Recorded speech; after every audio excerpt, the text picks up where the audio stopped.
Hi guys, I wasn't expecting to record a video tonight, but as I was getting home from work, I've been battling a sore throat the last 2 days, trying to stop whatever is coming before it blows up, so to speak. As I was doing a couple of remedies tonight, I thought that maybe I should record them, list them off, and hopefully they can help someone else. This is the time of year that a lot of people get sick because it's the middle of February right now, and we're just coming out of that cold season. And I know for myself, I let myself go a little bit where I start to dress a little bit more in spring clothes, and I don't take such good care that maybe my feet are warm enough or something like that. So usually this is the time of year that a sickness tries to catch me if it's going to. So I thought I would list off just a couple of things that I personally do. This is not medical advice.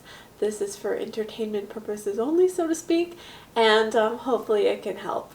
These things help me, at least mentally, so and I think they really do physically as well. So let's get right into it. So the first thing that I always do whenever I start feeling something coming on, this is like right at the beginning.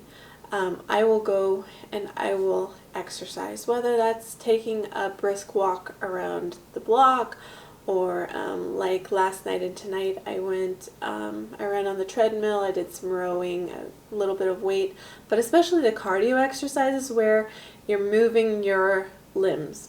The reason for this is, first of all, you get your circulation going, which is always good for building the immune system. You're also, when you exercise, that's when your lymph nodes are being able to get cleaned out, because the lymph, which is the kind of the cleansing fluid in our bodies, if you will, that fluid only gets pumped around our bodies through muscular contraction. So when we're more active, that lymph is able to flow, and basically our body's filtering system is able to work. So exercise is super good for that. It can also help, raise the body temperature a little bit, just get everything working and active and able to cleanse out whatever bug is trying to attack. So the second thing that I always try to do is I make sure that I'm nice and warm. So a lot of times, like I mentioned, I will let myself slide. I'll start wearing, for example, regular shoes instead of boots, shoes that don't require socks, that sort of a thing. I'll maybe let my pant hem come up a little bit so there's a little bit of the ankle. Maybe I'll wear a short sleeve shirt some days, and I won't take as good of care to make sure that I'm warmly clothed. And the point there is that when our entire bodies are clothed evenly from the head to the foot, then the circulation can flow. If our feet are cold, for example, our body shunts the blood into the midsection of our bodies, which causes like a congestion of the blood in our midsection, and our extremities don't get the blood they need. And what you'll find is when you have warm feet, your clogged sinuses and so on are going to be able to be more free because that blood is not congested in your head and in your torso. So another thing that I do to try to really improve my circulation is to take a hot shower or a hot bath. This relaxes your muscles, of course. It raises your body temperature, which can also help fight against some viruses and bacteria because some of those are extremely temperature sensitive, so that might help. Might be an added bonus there as well. But the main purpose of this is really to get your circulation going, and again, let your body cleanse out whatever's in it. So what I do is I take a nice hot shower or bath, but I'm always sure to end it with a little bit of cold. So you just turn the dial over to cold for a few seconds at the end, as long as you can stand it basically. The purpose with this is that the warm water has drawn the blood out to your extremities, your feet, your hands, your toes. And then the cold water sends it back to the center because those extremities get cold and the blood vessels shrink up and the blood goes back to the center of your body. But the cool thing is if you're already warm beforehand from your warm shower, that short burst of cold is not going to have a lasting effect. So what it's actually going to do is it's going to increase your circulation. So as soon as you get out of the shower, your body's going to warm back up. As long as you are in a warm room, maybe, if you're active for a few seconds afterwards, vigorously dry off, that sort of a thing, that blood is going to go back to your extremities and you're going to be warmer than before. And I actually do this every single day. Every time I shower warm, and then I take a little bit of cold water at the end. And I can tell you, I have been so much warmer since I started doing this. I usually have cold hands, cold feet all the time, chronically. That's how I was growing up. And ever since I started doing this warm shower with a little bit cold at the end, my hands and my feet are noticeably warmer, and I'm able to be warmer throughout the day. I'm not always freezing. And I notice the days that I don't do that. So there are several other hydrotherapy techniques that I'd be happy to show you and demonstrate, explain, whatever. But this hot and cold change is really, really good for the immune system. It's especially good for preventative measures. So you want to be careful with this if you're actually in the throes of like an all-out flu. What I'm talking about here is preventative before you're sick, or when you're first starting to feel those twinges, but you want to be careful with it when you have a fever, for example. When the sickness is full-blown, you really want to be careful with all of these tips that I'm giving you. So the next thing is drink lots of water. I think we all know that. Just stay nice and hydrated. I'll show you a few pictures in a second of a couple of my favorite drinks in addition to water. So water is super important to cleanse out any impurities and stuff that's going on in your body. But also there are some things like, I love a good peppermint tea with stevia or honey in it. Another favorite that I have is a hot lemonade with ginger. Oh man, that is so good. So relieving for the throat and so warming for the entire body. So definitely stay really hydrated, and also eat right and eat lightly. So you want to eat lots of nutrient-dense foods, but nothing that's going to clog down your system. So usually I go for things like fruits and vegetables and toast and oatmeal, a few nuts and seeds, but really nothing heavy, nothing that's going to sit in your stomach. If you think about it, when you're digesting food, your blood goes to your stomach, and if your body is busy processing that food, then it's not really able to put its energy into relieving the sickness or fighting the viruses and the bacteria that are in your body. So that's why eating really light can help, because it just gives your body a break and the ability to fight the battle that it needs to fight. So like I said, I will show you a couple of recipes here in a second. I'll just finish up the few tips and then we'll go into some details. So the next one, obviously, we all know, wash your hands, sanitize the place, wash your sheets, stay really hygienic, clean your bathroom, clean your doorknobs. We all know this, but it's good to have a reminder. What I find always really helps is to open some windows, get some fresh air and get some oxygen and get out that kind of stagnant air. It just, even from a mental point of view, it makes you feel better to have fresh air, fresh oxygen in your lungs. Obviously you don't want to get cold, so you want to, if you're going to leave your windows open for a while, you want to dress appropriately. But having your window open at night when you're sleeping is great. Opening the window for 5 or 10 minutes just to kind of let it air out, and then closing it back up and letting the room warm back up. That's another method that you could use, but really just getting some good fresh air is always a help. And along with sanitizing, like I said, wash down your bathrooms, wash your bed sheets. We spend 8 hours a day in our sheets, and if we're sick, those things need to be changed. Simple as that. Also, the bathroom is a really important place. The kitchen is a really important place. The doorknobs are really important. And what I like to do personally, again, this is a partially mental thing, and there is some science behind it. I do use some essential oils sometimes. Some of my favorites are peppermint and lemon. I love putting those in the room. Sometimes I'll just put some drops into a little spray bottle with a little bit of water, and then I just go around and like mist the entire room with lemon and peppermint, and I tell you, it gives you just such a mental boost. And there are some reports that lemon has some antibacterial properties, and peppermint has in its own nature cleansing properties in our body, so it helps to open up our nasal passages, that sort of a thing.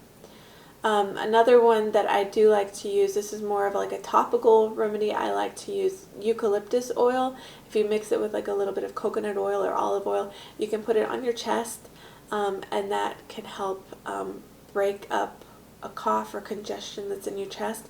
And it's also really good to breathe in. It can open up your nasal passages again. Another thing that I do in conjunction with the essential oils is sometimes I'll just breathe in some steam. So you can just get some hot water. You can boil it on the stove or in a little electric water boiler, and then just put it in a pan or a bowl or something, and put a couple drops of essential oils like peppermint or eucalyptus, something like that, and you can just breathe that steam. So it's a nice humidifying thing. Obviously, do not put your face right over the water, and be careful when you do this. You don't want to burn yourself. But if you do it carefully, it's a really nice way to open up your nasal passages and just give you some relief. So lastly in my list, I'll keep it brief. I think there are some more things that I could say, but definitely get your rest, good sleep, and try to have your stomach pretty empty when you go to bed so that your body can really concentrate on rest and de-stress. Usually when I get sick, it's because I'm stressed. That's like 99% of the time. A lot of times I would actually say it comes after a stressful period of time, because I'm usually stressed, and then as soon as that stress is taken away, my body sort of crashes. So a lot of times that's the case with me, and so it's always a good opportunity when I get sick to kind of take a mental check, like what's going on in my life, what's going on in my heart and in my mind, and what do I have to deal with, or what am I dealing with that maybe I've been putting off for a few days or weeks and just sort of pushing down the road, and my body can't handle it anymore. So in a certain sense, a sickness can also be a blessing in that way, because it's like a little check for ourselves. So I'm going to insert, I don't know, some pictures, some videos, something like that. I was doing some recipes tonight to relieve my sore throat, my congestion, and I didn't really think about a video. So I took a couple pictures, and I have maybe a couple of shots on video, but I'll just explain what I did, the recipes that I often I like to do, and hopefully they're helpful. So the first ones are some drinks. Obviously I mentioned this earlier: peppermint tea, chamomile tea, dandelion root tea, pretty much any herbal tea that you like, lemon zinger, raspberry zinger, whatever you like. Just some nice hot tea. And what I do, sometimes I do honey, sometimes I put agave in it. I also like to put just a couple of drops of stevia extract in it. Then it's not so much honey all the time, but when I do use honey, it's like a local natural honey, so it's also got a lot of good properties. The next one that I make is I call it a hot lemonade. So it's basically just the juice of one lemon, and then some hot water, and then stevia or honey. That's the base. And then what I also like to add is either fresh ginger, if I have it, so just a chunk of ginger, or some ginger powder. And you can also put some turmeric in there. So one way that it's really, really nice, if you have fresh ginger, fresh turmeric, and then fresh lemon. So I would fill just an entire jug. I have like a thermos. It's I think it's just a quart, so it's not even that big. But you could even do a half-gallon thermos at a time, and then you've got it for the whole day. So you just do enough lemon juice, you know, for the adequate lemon juice for that amount of water. So probably for, you know, for a quart, maybe 2 lemons, the juice of 2 lemons, something like that. And then a chunk of ginger, or a couple chunks of ginger cut up, and then a couple of chunks of turmeric powder, of fresh turmeric, I should say, and put those just directly in the thermos. And then some stevia or some honey, and then hot water, and just let it steep for a few minutes. And you can just let that steep the entire day.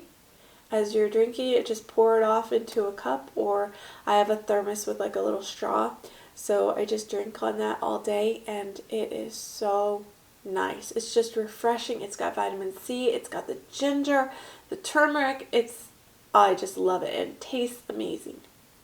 So that's another drink that I do. Another drink or kind of soup that I make, it's onion soup or onion and garlic soup, kind of an herbal brothy soup. And so what you can do is you can drink the broth if you're not really feeling up to eating. And if you want to eat something, you can eat the chunks of onion, or you can put some vegetables in it, like carrots or kale or celery. You could put some tofu or some pasta in there, some whole grain pasta. Kind of make like a chicken noodle soup. So you can make it depending on what you're feeling like how intense your illness is. So for the broth, what I do, I just cut up an onion or 2, depending on how big of a pot you're making it. Couple of cloves of garlic if you like garlic. Put it in a pan with 3 to 4 cups of water, something like that. A couple of vegan bouillon cubes, or if you have another bouillon broth substitute, use that. You could use like a boxed broth if you want. And then from there I put in some Italian seasoning, oregano, basil, that sort of a thing. And you can also put some Bragg's liquid aminos in there. At the end you could put a little bit of coconut oil or olive oil. You just basically let that all stew together. And then, like I said, if you want to add more vegetables, you totally can, whatever you like. And then once it's cooked, you got all those good nutrients in there, and you can kind of ladle off the broth and drink a cup of broth. Or if you're a little bit more hungry, have a bowl of soup with some avocado toast, something like that. And then you've got like a nice light meal that's really hearty and warm and refreshing, and has all of those good phytochemicals from the onions and the garlic. So the other thing that I did today is I chugged grapefruit juice. I know that sounds kind of funny, but I had been out running some errands and my throat was just getting dry. And so I had a big bottle of grapefruit juice, and I just drank a ton of it because it just helped my throat so much. And that's what I do a lot of times, is I'll drink a lot of juices, because that's a good way to get good hydration, good nutrients, and it's just calming, at least for my throat. I really like that. So grapefruit juice I love. Apple juice is good too, but for me, when I'm feeling a little bit under the weather, then I naturally go for like the more tart types of juice. Maybe it's something mental, I don't know. But I love things like grapefruit juice, like a Sea Boost juice. I think I can insert the picture here of another juice that I bought today, which is just a mixture of like mango and orange and stuff like that. It's a vitamin C booster juice. That one's really, really good as well. And then I like to just have some fresh fruit or toasted waffle. I made some waffles this weekend for the whole week, and I just had some waffles along with the fruit and the juice, just really light and simple. And the waffles were basically gluten-free as well, so if you have an issue with toast, there you go. Another thing that I made actually with those waffles was some avocado toast with garlic. tonight I actually didn't have any fresh garlic, which is abnormal for me, but I didn't. So what I did was I took a leftover waffle that I had, I just toasted it up and then put some avocado on it and some garlic powder and a little bit of salt. Oh man, that was so good. You got the garlic in there. You obviously probably don't want to eat that right before you have to talk to somebody really close, but I do that a lot of times in the evening when I'm starting to feel something coming on. I'll eat some garlic toast, and usually that really helps for in the morning. I'm usually feeling a lot better. So yeah, avocado toast is another really light meal that you could have. And I think I can insert a picture of that avocado toast as well as a pickle that I had tonight. I know that sounds really funny, but last night I came home and my throat was kind of bugging me. And the thing that I wanted the most was a Bubby's pickle. I don't know if you guys have heard of it. It's a brand of pickle that is made without vinegar. So it's just saltwater pickle. And they put a ton of garlic in it, and somehow I just wanted some garlic. So I had one tonight as well. I think I can insert the picture here. Like I said, I had that with some avocado toast tonight when I got home. So hopefully this helped someone out there. These are just a few things that I like to do when I start to feel a sickness coming on. And on that note, I'm going to head to bed. So, see you later. If you have any questions, please let me know. Put them in the comments, email me, call me, whatever. I'm happy to help any way that I can. Thanks. Bye.